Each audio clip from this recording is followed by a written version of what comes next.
Hi everyone, before we jump into this week's episode, I wanted to remind you about the Systems and Processes Health Check that I now offer. This is an 8-week program where we work together one-on-one to look at the systems and processes in your business. I've been working with several designers already on this and they are seeing real results, real tangible results in the 8 weeks and making big differences to their business. If you would like to work with me through the 8-week health check, please follow the link in the show notes or you can find more information on my website. I'm looking forward to working with you. You're being very efficient with your time, not by doing a few changes here and a few changes there. You're kind of waiting to the end of the process and then doing a round of revisions. And once again, you just need to communicate to the client. Say, we won't do any revisions till after this date. If you could please make sure all feedback is received by this date so that we can stay on track. Hi, I'm Beth, the founder of More Time to Design and your host of the Design Dialogues podcast. I've been a designer for the last 12 years and I've run my own studio for 5. And I know how hard it is to run a successful business. You not only need to be great at designing, but you need to be great at all the other things as well.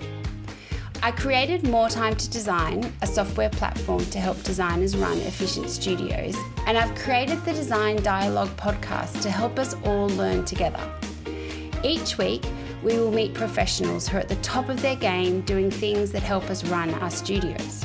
We'll have conversations with social media managers, interior design mentors, copywriters, stylists, photographers, suppliers, and also designers who have been in the game for a long time and who have such a wealth of knowledge to share. I hope that each week you feel inspired and informed at the end of each of our design dialogues. So join me for the Design Dialogue podcast. Hi everyone, welcome to this week's episode of the Design Dialogues podcast, and it is a solo with Beth episode. This week I have been talking to lots of designers inside the health check and in talking to them with More Time to Design, our software tool. And one of the things that keeps coming up often is friction points that they're having with their clients. So often these friction points stem from there not being clear communication with the client, and therefore the expectations of the client aren't being met. And this then leads to friction points. So a lot of this is easily solved with good systems and processes. And the thing that good systems and processes allow you to do is it allows you to communicate clearly with your client.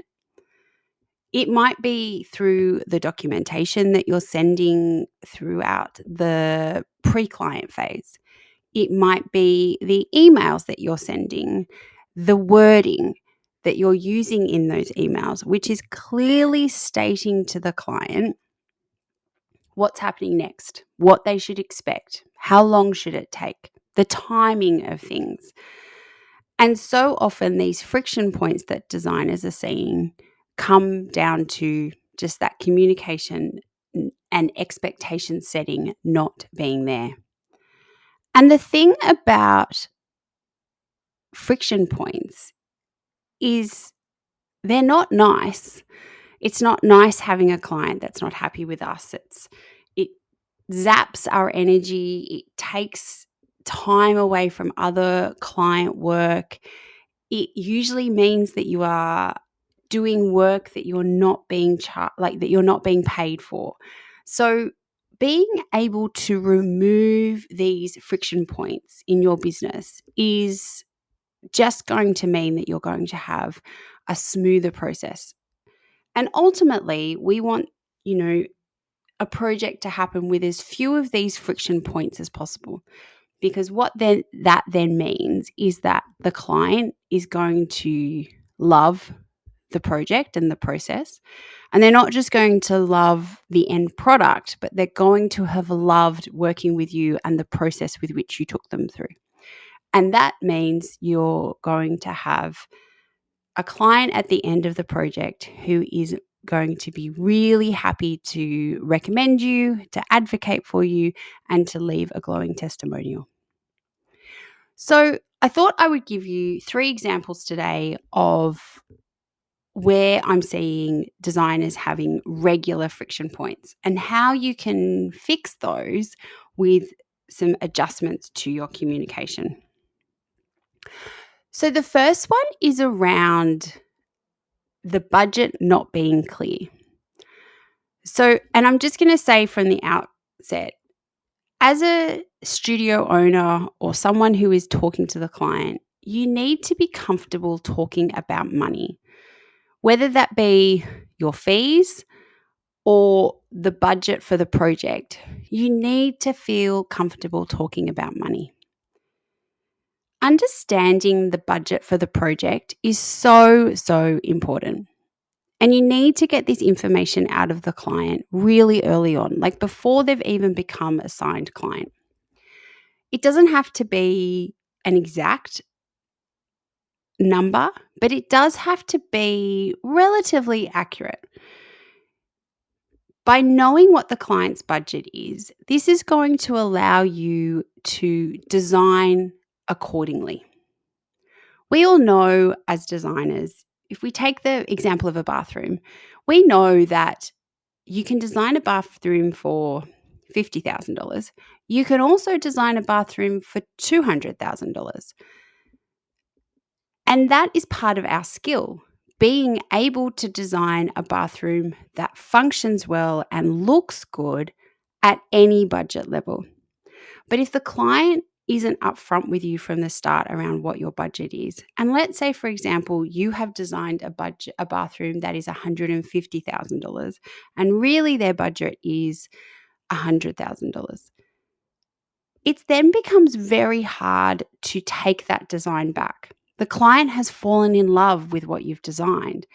And now, because of the budget, you have to slash things out of it. Where if you had known that their budget was $100,000 to begin with, you would have been able to design accordingly. And it still would have been a beautiful bathroom. The design would have been amazing, but you might have made different selections of the materials that you've used or the supplier that you've used. So much of a successful project is around momentum that we build throughout the project. And one of the fastest ways to kill the momentum is when something comes back way over budget and you have to redo the design.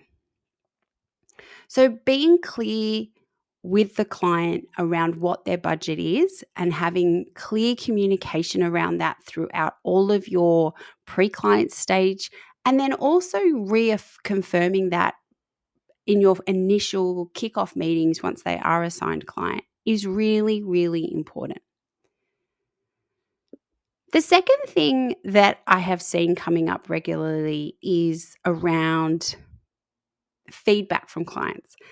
And clients really not understanding how they should give feedback and how much feedback or revisions they have available to them. And then designers not really knowing how to deal with that. So one of the best things you can do in your fee proposal and also in your documentation leading up to issuing the fee proposal is making it clear around how many revisions are included in your work. Now, you might have 2 revisions included or 3, maybe 4, depending on the size and scope of the project. But being clear from the very beginning around what that amount is and when that will happen and how the client needs to give you feedback is going to mean that you're able to manage that really well. And the client is going to understand how they need to give you feedback. So, for example, say you have maybe a couple of concept presentations because it's a large project, and really you want them to solidify their feedback in one document, in one email, however it is that you capture that feedback, so that you can do one round of revisions. When you issue that round of revisions, you can easily say, this is round 1 revision, we have 2 more included, or we have 3 more included. You're communicating clearly to the client how many more revisions they've got back. You're being very efficient with your time, not by doing a few changes here and a few changes there. You're kind of waiting to the end of the process and then doing a round of revisions.